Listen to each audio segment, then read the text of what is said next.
The small town of Town Name was once a lively and thriving place, nestled in the heart of the countryside. It was known for its charming streets, warm hospitality, and most notably the grand festival it hosted every year. People came from far and wide to take part in the event, which was celebrated with music, dance, food, and parades. The streets would be filled with joy and laughter as the entire community gathered to mark this special occasion. For many, it was the highlight of the year, a time when everyone put aside their troubles to embrace the festive spirit. The festival was a symbol of the town's unity, a tradition that stretched back for generations. It was an event steeped in history, one that was said to have been founded in honor of a long-forgotten victory, a victory that brought the community together after a time of great hardship. The origins of the festival were shrouded in mystery, with old-timers telling stories of its beginnings, though no one could quite agree on the details. But whatever its origins, the event had become a cornerstone of the town's identity. People looked forward to it all year, preparing for weeks in advance. Yet, there was an unsettling undercurrent to this celebration. The older residents of the town would speak in hushed tones about the festival, their eyes glancing nervously over their shoulders, as if they were afraid someone might overhear them. It was as if they were carrying the weight of some dark secret, a secret so deeply ingrained in the fabric of the town's history that it had become almost forgotten, except for those who remembered.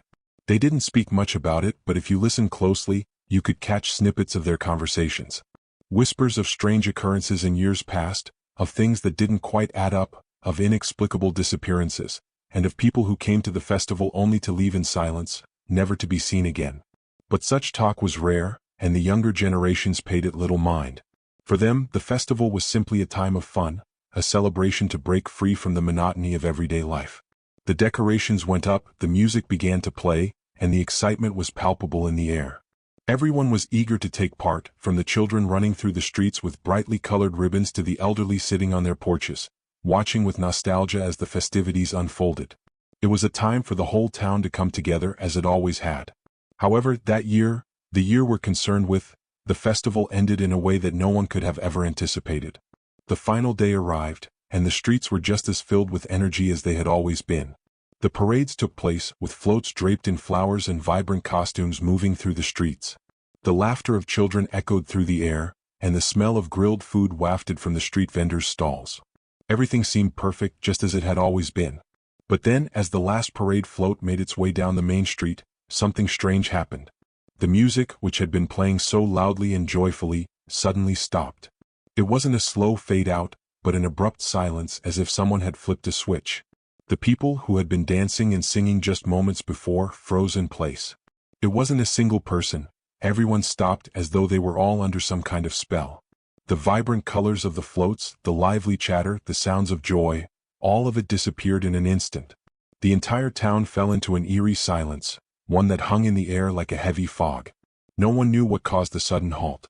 The musicians, who had been playing just moments before, looked at one another in confusion. The children who had been running through the streets stopped mid-step, their faces blank. People in the crowd stared at each other, bewildered, unsure of what to do next. The silence felt oppressive, unnatural. It was as though something had changed in that very moment, something that none of them could understand. And then, just as quickly as the silence had come, it was gone. The music resumed, the chatter began again, and the festival continued as if nothing had happened. But it wasn't the same. There was a noticeable shift in the atmosphere, a subtle unease that hung over the crowd. The people resumed their activities, but their movements were slower, more deliberate, as though they were all somehow aware that something had gone wrong. It was as if the spell had lifted, but the damage had already been done. The festive spirit that had once filled the air was now replaced with a heavy sense of dread. Later that evening, the town square emptied out faster than usual. People went home in a hurry, no longer lingering to chat or share in the joy of the day. As the sun set, the streets that had been filled with laughter and music were now eerily quiet. A few people looked around as if expecting something to happen, but there was nothing. The town had returned to its usual quiet self, but it was no longer the same. Something was different. The silence that had descended upon the festival wasn't just a momentary pause. It had left an imprint on the town, one that no one could shake. It wasn't until the next morning that the true depth of what had happened became apparent. The first thing the town noticed was the absence of the mayor. A man who had been at the forefront of the festival's organization, who had always been a visible figure during the event, had vanished overnight. No one knew where he had gone, and there was no sign of him. His house was locked, and there were no clues to his whereabouts. The police were called, but their investigation led to nowhere. There were no signs of struggle, no messages left behind, no evidence of any kind. It was as if the man had simply disappeared into thin air.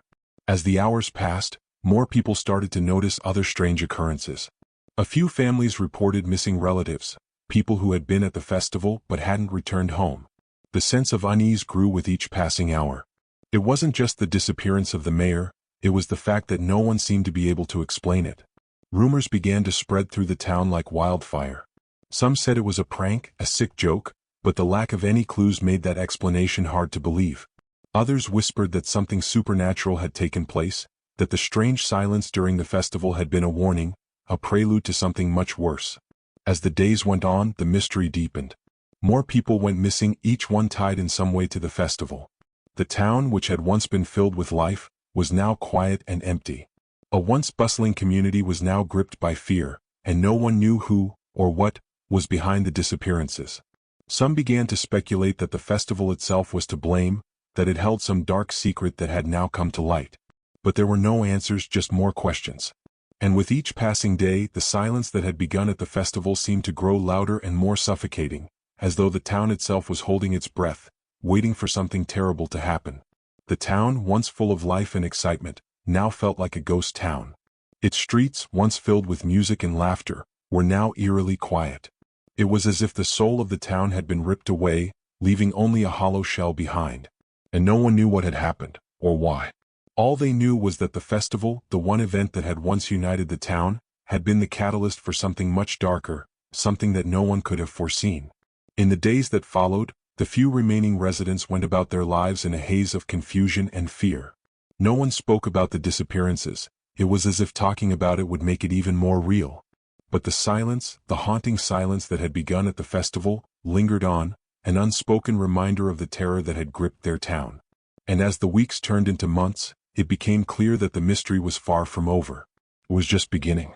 The town's secrets were buried deep, and only time would tell what horrors they would uncover. But one thing was certain: the silence that had descended upon that small town would never be forgotten.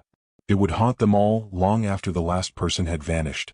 The town, its festival, and its people would be forever tied to that eerie moment when everything changed, and no one would ever know the true reason behind it. The quiet tension in Town Name didn't start overnight, though. It was easy to ignore for most. Many of the townspeople had grown used to the slow, almost imperceptible changes that had taken place over the years. What seemed to be a thriving, picturesque community full of life and laughter was in fact built upon an undercurrent of unresolved tension and forgotten history, one that most had long since dismissed or chosen to ignore. The festival was the heart of the town, an event that drew people in with its promise of joy and community. Yet, for those who took the time to look a little deeper, it was hard not to notice the cracks in the facade. The town had always been a little too tight-knit, its residents a little too protective of their secrets. Outsiders, especially those who came to visit for the festival, often remarked on the odd atmosphere that lingered just beneath the surface of the town's jovial appearance. It wasn't overtly hostile, but there was always a certain sense of wariness, as if the town was holding something back, hiding something that was better left unspoken. For the older residents, those who had lived in Town Name for decades, the whispers of the past were ever present.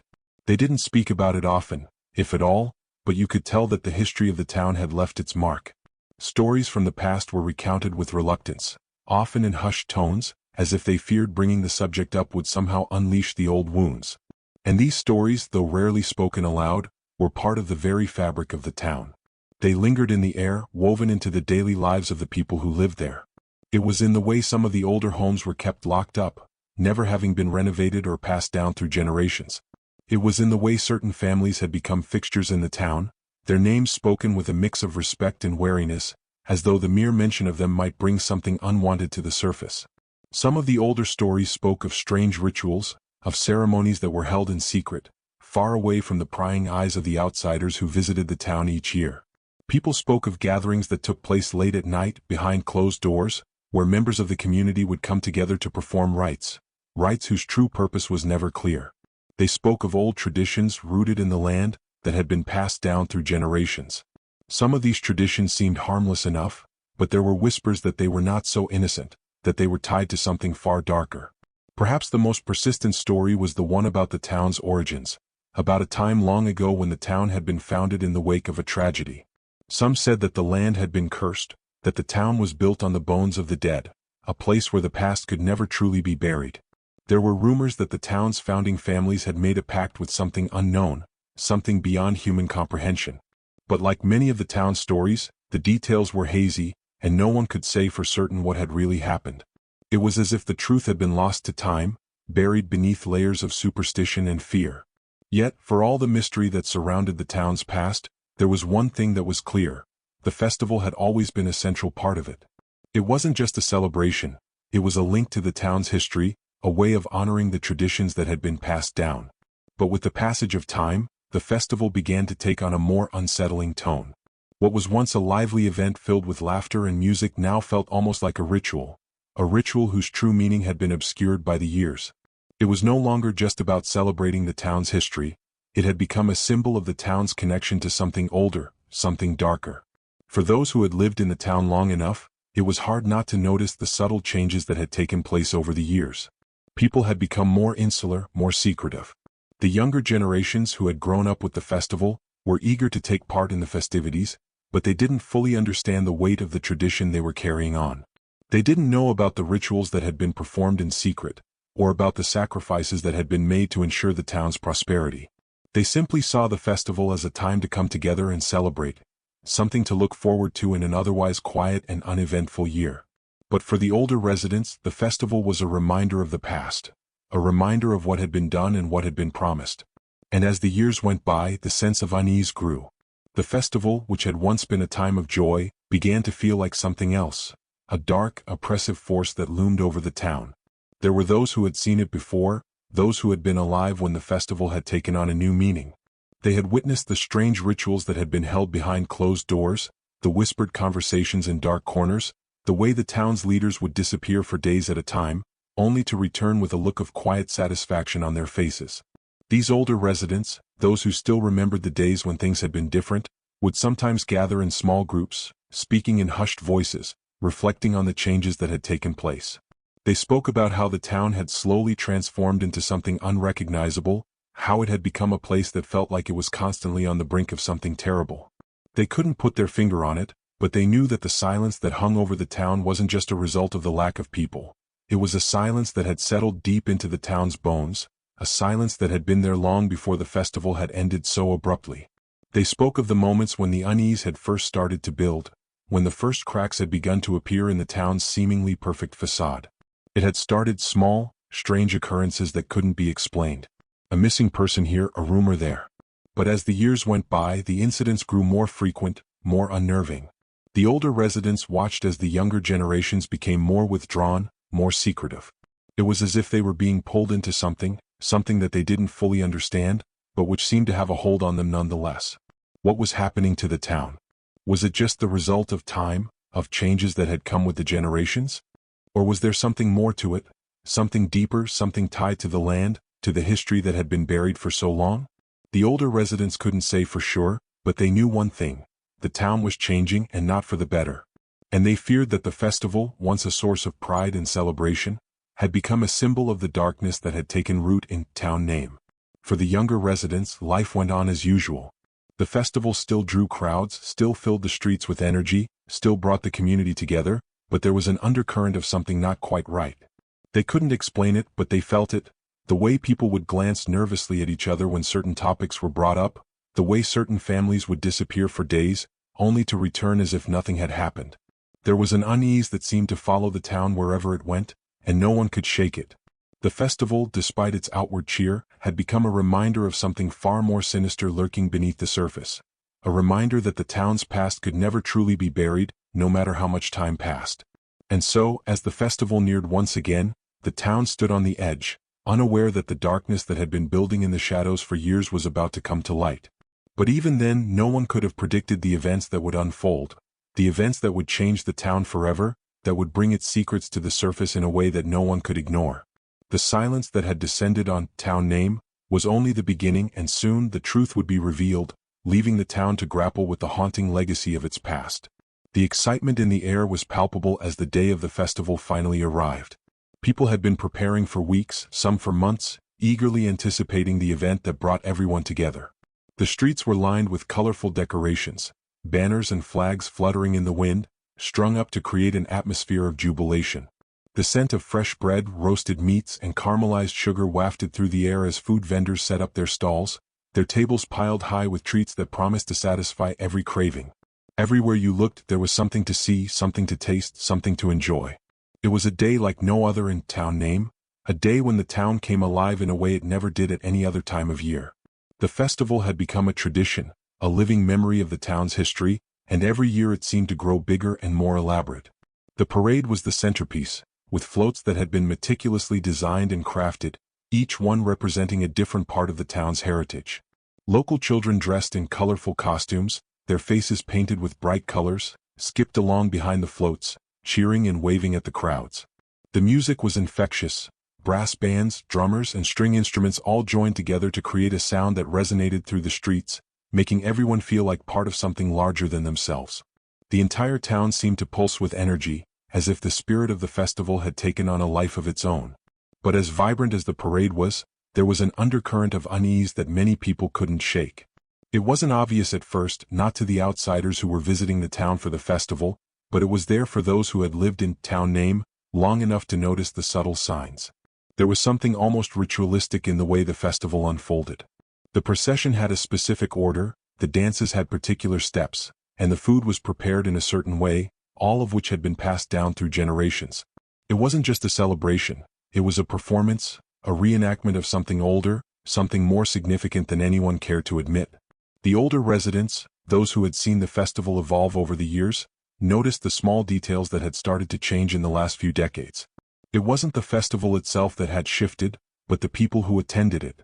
The younger generations, more eager than ever to embrace the festivities, were unaware of the deeper significance of the event. They didn't know that there were traditions tied to the festival that had little to do with fun and merriment and everything to do with appeasing something far darker. As the day wore on, the town's energy seemed to increase, the collective excitement building to a crescendo. The streets were packed with people, the sounds of laughter and music filling every corner. The children ran through the streets with reckless abandon, their faces lighting up with joy as they played games and chased each other around. The air was thick with the scent of food, and people gathered in groups, sharing stories and enjoying the atmosphere. There was a sense of unity, of community, of belonging. It was a celebration of everything that made town name what it was. A place where families lived side by side, where people supported each other, and where life seemed to move at a slower, more relaxed pace. But for those who knew the town's history, there was an unsettling realization as the day wore on. Something about the festival was not right. The rituals were being performed as they always had been, but there was something different in the air this time. The usual energy of excitement and anticipation had begun to feel almost forced, as if the entire event was being carried out with the hope that things would go as planned, that nothing would disrupt the delicate balance that had existed for so long. There was an edge to the music now, an anxious undercurrent to the laughter, a strange feeling that something was on the verge of happening, though no one could quite put their finger on what that was. As the sun began to dip below the horizon, signaling the end of the day, the festival reached its climax. The final float, a massive, intricately designed structure, was pulled through the streets by a group of townspeople who seemed almost too eager to finish the procession. The float was adorned with flowers, and at the very top stood a statue of an ancient figure, one that was familiar to every resident of the town. It was a symbol of the town's founding, but to some, it was also a reminder of the town's darker history. A history that was never spoken of aloud but was known to all who had lived here long enough. As the float made its way down the street, the crowd parted to make way for it. The atmosphere was charged, heavy with anticipation, but also tinged with a sense of dread. The children, who had been so full of energy throughout the day, were now strangely subdued, their faces shadowed with something that resembled fear. The adults, too, were quieter than usual, their conversations hushed as they watched the procession with a mix of reverence and uncertainty. There was an unspoken awareness that this year's festival was different from the others, and the tension in the air only grew as the final float passed through the streets. At that moment, something changed. The music, which had been playing so loudly and joyfully throughout the day, suddenly stopped. It wasn't a gradual fade-out, but a jarring silence that seemed to cut through the atmosphere like a blade. The crowd froze. There were no gasps, no cries of confusion, just an eerie stillness that hung over the town like a heavy fog. The children stopped playing, the laughter stopped, and the vendors stopped calling out to customers. For a moment, it was as if time itself had come to a halt. No one knew what caused the sudden silence. Some people glanced nervously at one another, unsure of how to react. Others stood frozen in place, their eyes wide with confusion. For those who had been present at previous festivals, this sudden shift was unlike anything they had ever experienced. There had always been moments of quiet, pauses between songs, breaks between dances, but this silence felt different. It was complete, all-encompassing, and it lasted for far longer than anyone was comfortable with. And then, just as suddenly as it had arrived, the silence was broken. The music started again, the vendors resumed their calls, and the children continued their games. The town returned to its usual state of activity, but there was a noticeable change in the air. People moved more cautiously now, their smiles a little less bright, their steps a little slower. It was as though they had all shared the same unsettling experience, one that they couldn't explain but that they all felt deep within themselves. The rest of the night unfolded like any other festival, but there was an underlying sense that something had shifted in the town's very core. The joy and excitement that had once filled the streets had been replaced with an uneasy, almost anxious energy. The usual carefree atmosphere of the festival had given way to something darker, something that none of the townspeople could quite articulate. Later that evening, as the final fireworks lit up the sky, the last traces of the festival's vibrant energy began to fade. The streets, once packed with people, slowly emptied. The crowds dispersed, and the town was left with nothing but silence once again. But this silence was different from the one that had descended earlier in the day. It wasn't peaceful, it was unsettling, as if the town was holding its breath, waiting for something to happen. The people who remained in town name, as the festival came to a close, didn't speak much of the strange events that had transpired. They went home quietly, avoiding eye contact with one another, as if not acknowledging the oddity of the day could somehow erase it. But deep down, each person knew that something had changed, that this year's festival had been unlike any other, and that whatever had been set in motion that night was far from over. As the lights of the festival slowly flickered out, and the last few stragglers made their way home, a sense of foreboding lingered in the air. What had happened? What was the cause of the strange silence?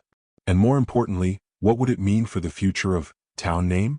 These questions hung in the air like an unresolved chord, leaving a sense of dread that would not easily dissipate. For now, the town had returned to its quiet, familiar rhythm. But beneath the surface, something had shifted, and no one could shake the feeling that the real story of the festival, the true significance of that strange moment of silence, was still waiting to be uncovered. As the days passed after the festival's unsettling conclusion, the town of town name struggled to return to its normal rhythm. On the surface, life seemed to continue as usual. People went to work, children attended school, and the streets remained quiet except for the occasional passerby. Yet beneath this calm exterior, there was a palpable sense of unease. The strange events of the festival lingered in the back of everyone's mind, like an unresolved note hanging in the air, waiting for closure.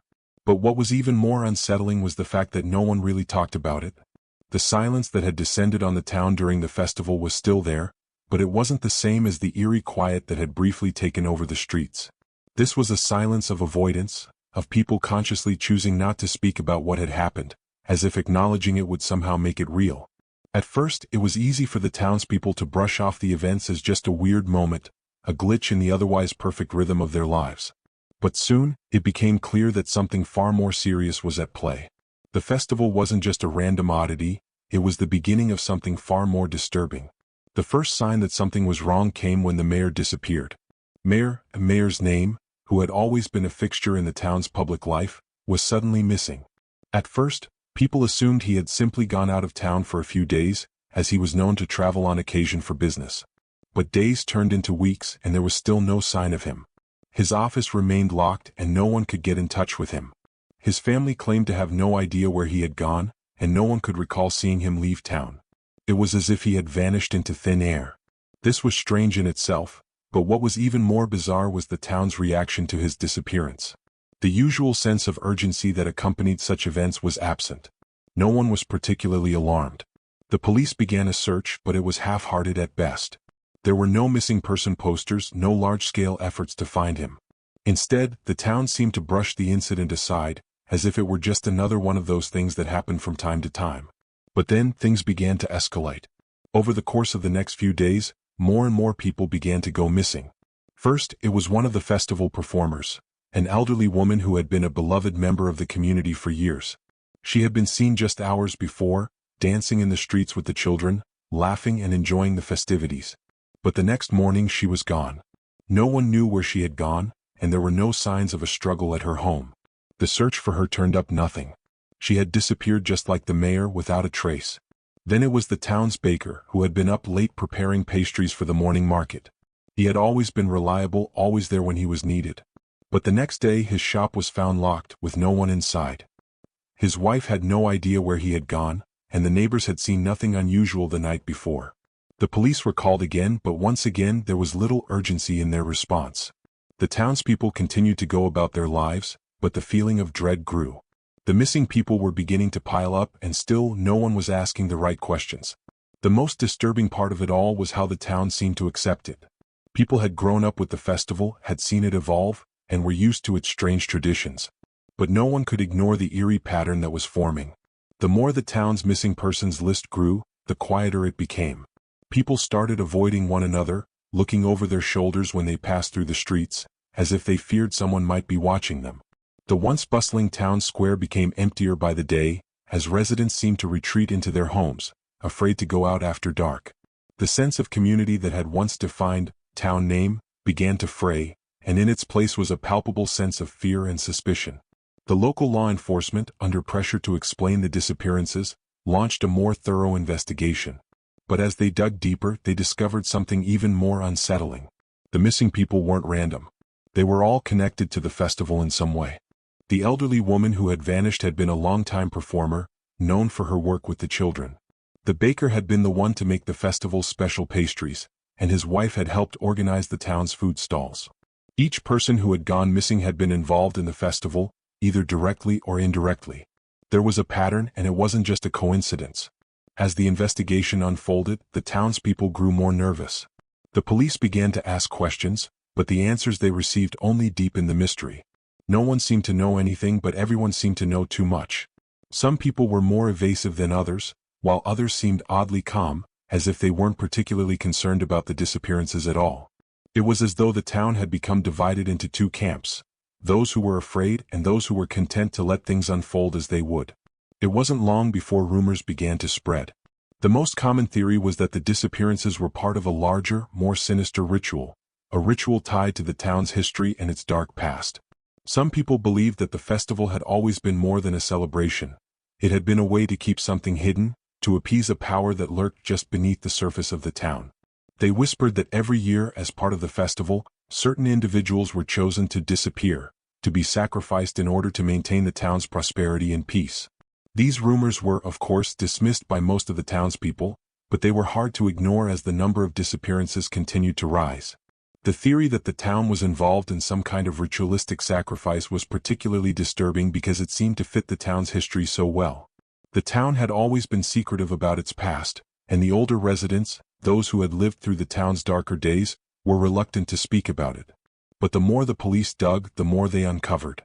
It seemed that the town's founding had been steeped in mystery and that the festival itself had been established as a way to commemorate an ancient event, one that no one spoke about openly.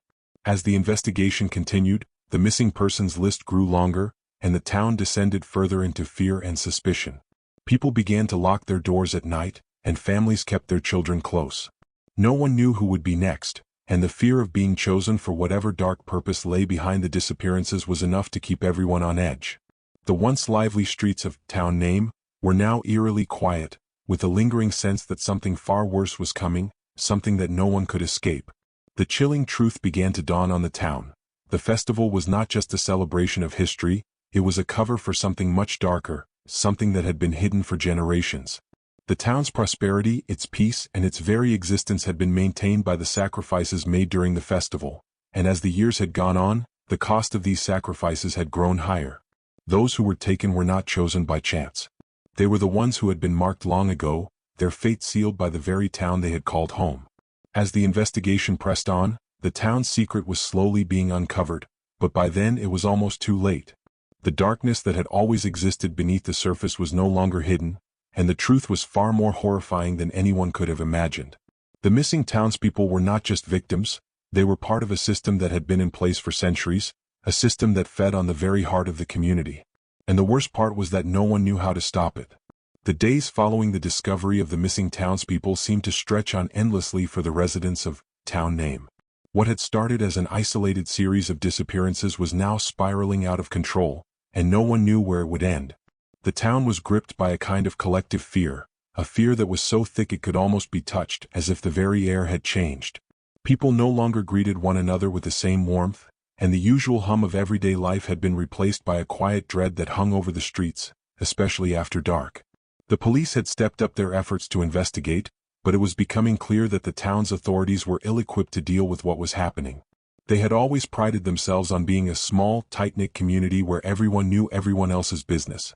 But now, in the face of something truly terrifying, they were paralyzed by their own isolation.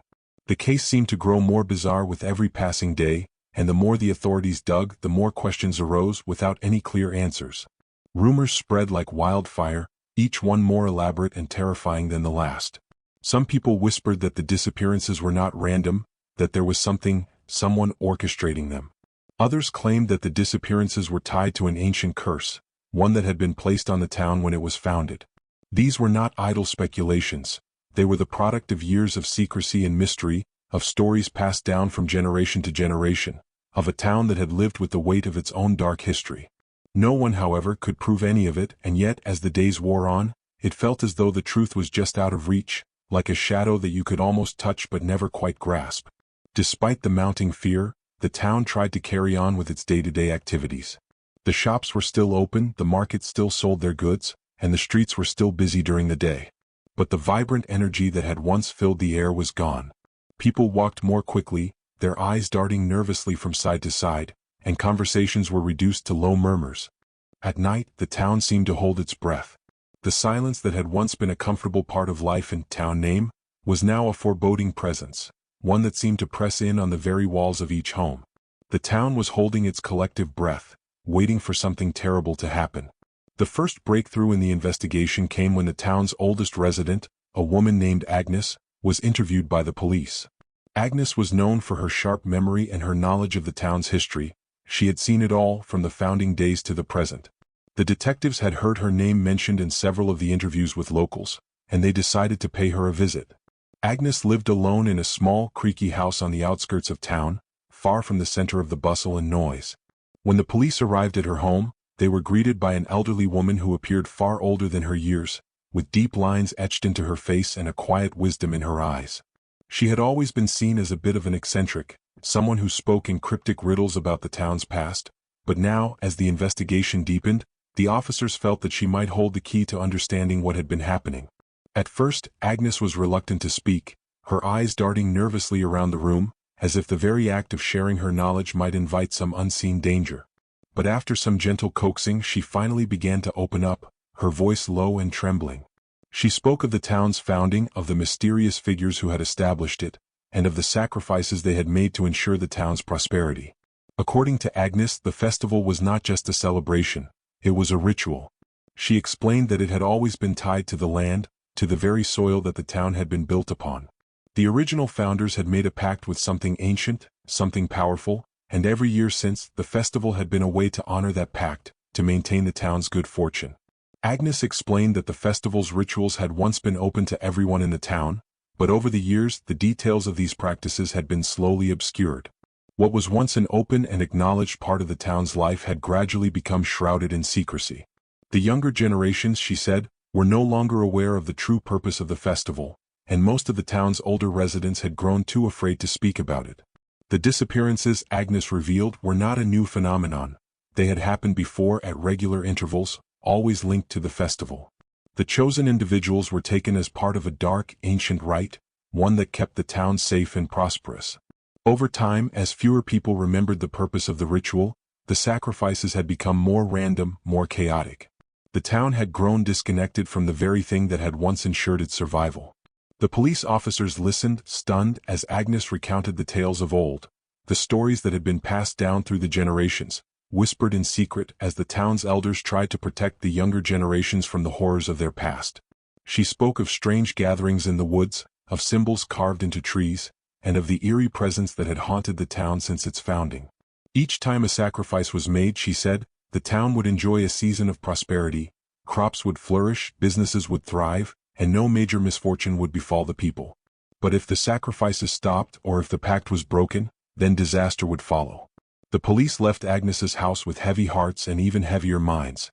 What she had revealed could not be easily dismissed.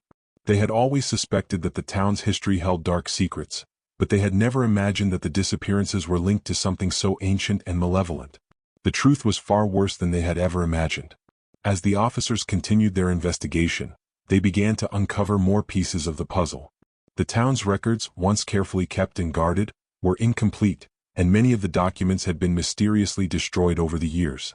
It seemed that someone had been systematically erasing the town's history, erasing the evidence that might expose the true nature of the festival and the sacrifices. But even with the gaps in the town's records, it was becoming clearer that the festival was not just a harmless tradition. It was a dark, blood-soaked ritual that had been maintained for centuries. As the investigation gained momentum, the town grew more nervous. Rumors began to spread that the police were getting too close to the truth, that they were uncovering things that were better left buried. People started to question whether they were safe, whether they could trust the very institution that was supposed to protect them. Fear turned to suspicion, and suspicion turned to paranoia. In the midst of all this chaos, a series of cryptic messages began to appear around the town. They were written in the same strange symbols that Agnes had mentioned, symbols that no one had seen for years. The messages were brief, but they were chilling in their implications. Some read, "The time has come," while others simply said, "You can't escape." It was clear that someone or something was trying to communicate, but what did it mean? As the mystery deepened, the residents of Town Name found themselves in the grip of a terror unlike anything they had ever known. No one knew who to trust or where to turn. The disappearances continued, and with each one, the town seemed to lose a little more of its soul. What had once been a peaceful, close-knit community was now a place where fear reigned, where every shadow seemed to harbor a threat, and where the very history that had once defined the town now threatened to destroy it. The truth was finally starting to come into focus, and as it did, the horror became undeniable. The town was caught in a cycle that had lasted for centuries, and now the price of that cycle was being paid in full. The sacrifices were not just for the town's survival, they were for something much older, something much more dangerous. The town had been built on a pact with forces beyond human comprehension, and now, those forces were demanding their due. As the investigation continued, the question that hung in the air was no longer if the town would survive, but whether anyone would survive to tell the tale. The darkness that had always been present was now waking up, and the town of Town Name was about to learn just how deep its history truly ran. As the days dragged on, the atmosphere in Town Name grew more suffocating. The investigation, once hopeful and methodical, had shifted into a frantic scramble for answers, but the deeper the authorities dug, the more elusive the truth became. With each new disappearance, the town seemed to unravel further. The once bustling streets, lined with vendors and lively chatter, now felt deserted, like a ghost town frozen in time.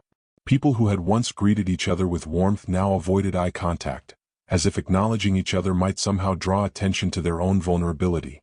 The festival, once a time of joy and unity, had become a distant memory, overshadowed by the ever-growing fear that something far darker was unfolding. The sense of fear was not confined to the adults. Even the children, those who had once filled the streets with their laughter and carefree antics, now walked with their heads down, their faces drawn in suspicion.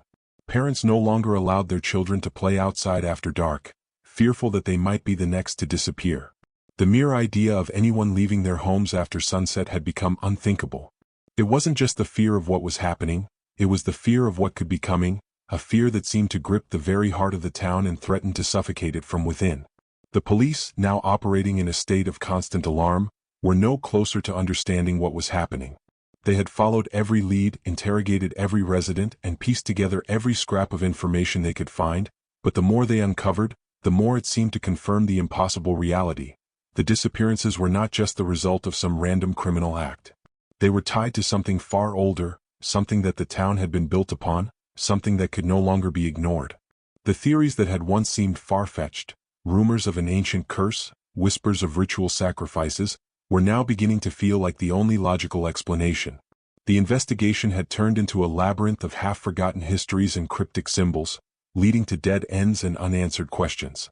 Each new piece of information only seemed to lead deeper into the town's shadowy past, revealing more layers of secrecy and darkness that had been carefully buried for generations. One evening, as the officers sat around a dimly lit table in the town's police station, trying to piece together their findings, they were interrupted by a call that would change everything. It was a voice they had not heard in weeks, the mayor's office. The mayor, who had gone missing without a trace just days before the festival, had been found.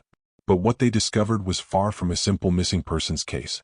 The mayor had been discovered at the edge of town, lying unconscious in a remote area that no one in the town had ever paid attention to.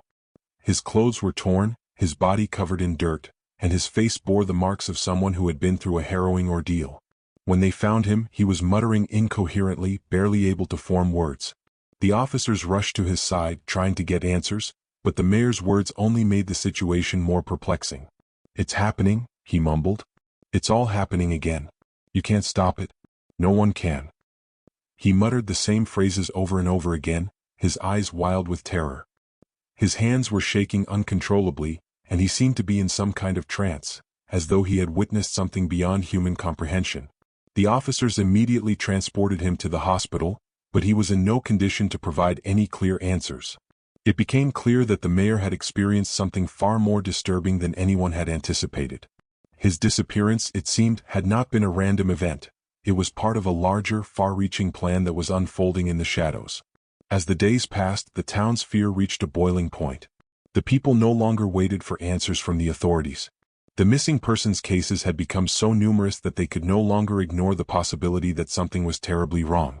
They began to take matters into their own hands, gathering in secret meetings and whispering to each other in hushed tones. A strange sense of solidarity began to form among the townspeople, but it was not the kind of unity that brought comfort. It was the kind of unity born from desperation, the kind that arises when a group of people are forced to confront a shared nightmare. The town's elders, those who had lived through the darkest times in the town's history, began to speak out. They had lived in the shadows of the town's past for years, their memories clouded by years of fear and silence, but now they too were starting to realize the terrifying truth. The town's prosperity had never come without a price, and it seemed that the price was being demanded once more. These elderly residents, who had lived through the original tragedies of the town, began to speak openly about the rituals that had once been performed during the festival. The town's history, they said, was not one of simple celebration. It was a history steeped in blood, sacrifice, and dark pacts that had been sealed long ago. It was revealed that the town's founders had come to the land seeking refuge from something far more powerful, something that they feared could destroy them. In exchange for their safety, they had entered into a pact with an ancient entity, one that promised to protect the town from harm, to ensure its prosperity, and to keep disaster at bay. But the pact came with a terrible cost. Every year the town would have to offer a sacrifice. These sacrifices were carefully chosen, individuals who were marked for death, taken to the woods, and offered to the entity as a way to maintain the fragile balance that kept the town safe. Over the years, the ritual had been shrouded in secrecy, but the truth remained. The festival had always been more than a celebration. It had been the town's way of ensuring its survival. The more the townspeople learned, the more they realized that the disappearances were not simply the result of a few misguided individuals, they were part of a larger, more terrifying plan. The festival was not just a celebration. It was a mechanism, a tool used to keep the town safe, but at the cost of innocent lives. The strange symbols, the mysterious disappearances, the cryptic messages, all of it pointed to a truth that no one could ignore any longer. The town's very survival had been built on the foundation of a dark pact. And now, as the pact demanded its payment, the town was facing the consequences. The mayor's recovery, though still fragile, brought with it more chilling revelations. He recounted a vision of the ritual, of the entity that the town had served for centuries. He spoke of a presence, something vast and otherworldly, that had watched over the town, that had protected it, but at a terrible price. The mayor's words sent a chill through the officers and residents who heard them. He claimed that the entity had grown restless, that it was no longer satisfied with the occasional sacrifice. The balance was tipping, and the town's prosperity would come at a greater cost if the ritual continued. But the mayor's condition was deteriorating rapidly, and he was no longer able to explain what he had seen or what he believed needed to be done. As the town's investigation reached its peak, the authorities and residents alike were left with a terrible choice.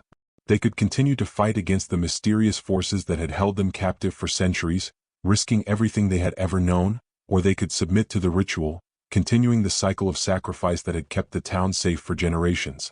It was a choice no one could make lightly, for both options seemed to offer only one kind of doom. What was clear, however, was that whatever decision the town made, the dark history that had defined town name was about to claim its final toll. The festival was not just a celebration of the town's history, it was a reminder of the cost of survival, a cost that could no longer be ignored. And as the days grew darker, it became clear that no one, not even the oldest residents, truly understood what the final payment might be. But one thing was certain: the town would never be the same again. The tension that had been building over the past several weeks seemed to have reached a breaking point. The town, once full of life and bustling with activity, now felt like a ghost town, suspended in a state of unbearable quiet. The fear that had taken root among the residents was not just a fleeting feeling anymore. It had become the backdrop of their daily lives, casting a shadow over everything they did. People moved through the streets with hurried steps, avoiding eye contact, afraid to speak too freely. The sense of paranoia was suffocating, and it wasn't just a few individuals, everyone felt it. The question was no longer if something was going to happen, but when. The sense of dread was omnipresent, and it seemed as though the entire town was holding its collective breath, waiting for the inevitable. The mayor's recovery, though not fully understood by anyone, had brought a strange clarity to the situation. His condition had deteriorated so rapidly that even the best medical minds in the region were baffled by it. His once strong demeanor was now nothing more than a hollow shell of a man who had witnessed something so harrowing that it had broken him. As his words became more erratic, his thoughts more fragmented, it became clear to the residents that he was no longer the man they had once known. The mayor, the symbol of authority in the town, was now a broken vessel, a reminder of the darkness that had begun to consume the place he had sworn to protect. He had spoken of visions that had tortured him in his fragile state. He claimed that the entity, the ancient force that had watched over the town for centuries, was not some passive guardian, as the townspeople had once believed. No, this entity was far more complex, far more dangerous. It was alive, feeding on the very essence of the town and its people. And as the town had grown, so had the demands of the entity. What had once been a small price to pay, a single sacrifice each year, was now no longer enough. The entity had grown greedy, its hunger insatiable. The mayor's words were vague, but they were clear enough. The town had come to the end of its line. The pact, which had sustained it for centuries, was now coming to collect in full. As the town grappled with these chilling revelations, a sense of hopelessness began to seep into the hearts of the residents. How could they stop something that had been built into the very fabric of their history, their lives? The rituals, the sacrifices, they were as much a part of the town as the houses, the streets, the very soil beneath their feet. There was no escaping it. And with every disappearance, with every new victim, the truth became harder to deny. The festival was not just a celebration. It was a dark, inevitable cycle that could not be broken. And with the town's only protector, the mayor, reduced to a shell of a man, there was no one left to fight the forces that had controlled their fate for so long. But there were whispers. Quiet whispers among the town's few remaining elders, the ones who remembered the old ways, the ones who had lived through the darkest years of the town's history. Some spoke of a way to end the cycle, a way to sever the town's ties to the ancient force that had controlled its fate. It was said that there was a ritual hidden in the deepest corners of the town's history that could break the pact. But the cost of such a ritual was unknown. The elders didn't know exactly what it would require, only that it was dangerous, that it was a desperate act, and that it had the potential to destroy the very town they had called home. The only problem was that no one could remember the full details of this ritual. The knowledge had been lost over time, buried under layers of fear, secrecy, and ignorance. The elders who still knew fragments of the old stories refused to speak about them, knowing that bringing the past to light might bring the town even closer to the brink of destruction. Yet as more and more people disappeared, people who had once been pillars of the community, people who had given their lives to the town, it became clear that something had to be done.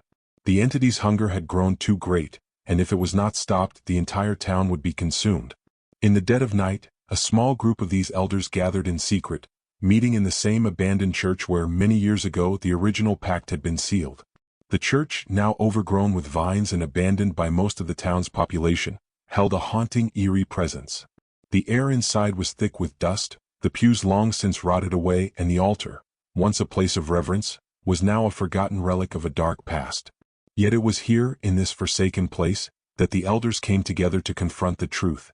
They had begun to piece together the details of the forgotten ritual, using old journals, cracked scrolls, and faded maps that had been kept in the town's archives. The more they uncovered, the more terrifying the truth became. This ritual, this final act, required a sacrifice, not of an individual but of the entire town. The elders had no choice but to confront the horrifying reality. To break the pact and free themselves from the entity's grip, the entire town would have to be destroyed. It wasn't just a symbolic act, it was literal.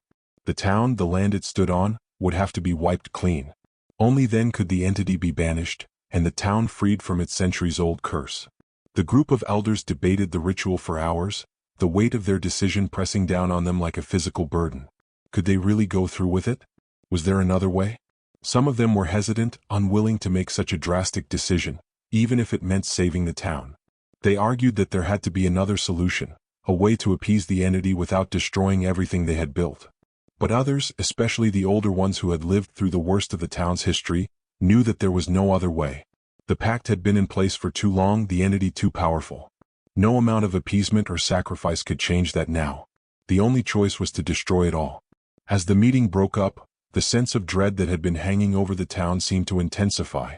The elders knew what had to be done, but they also knew that the price of their decision would be unimaginable. The ritual required more than just a physical sacrifice. It required the destruction of everything the town stood for. Its history, its traditions, its people, they would all have to be erased, wiped from existence in order to free the town from the grip of the entity.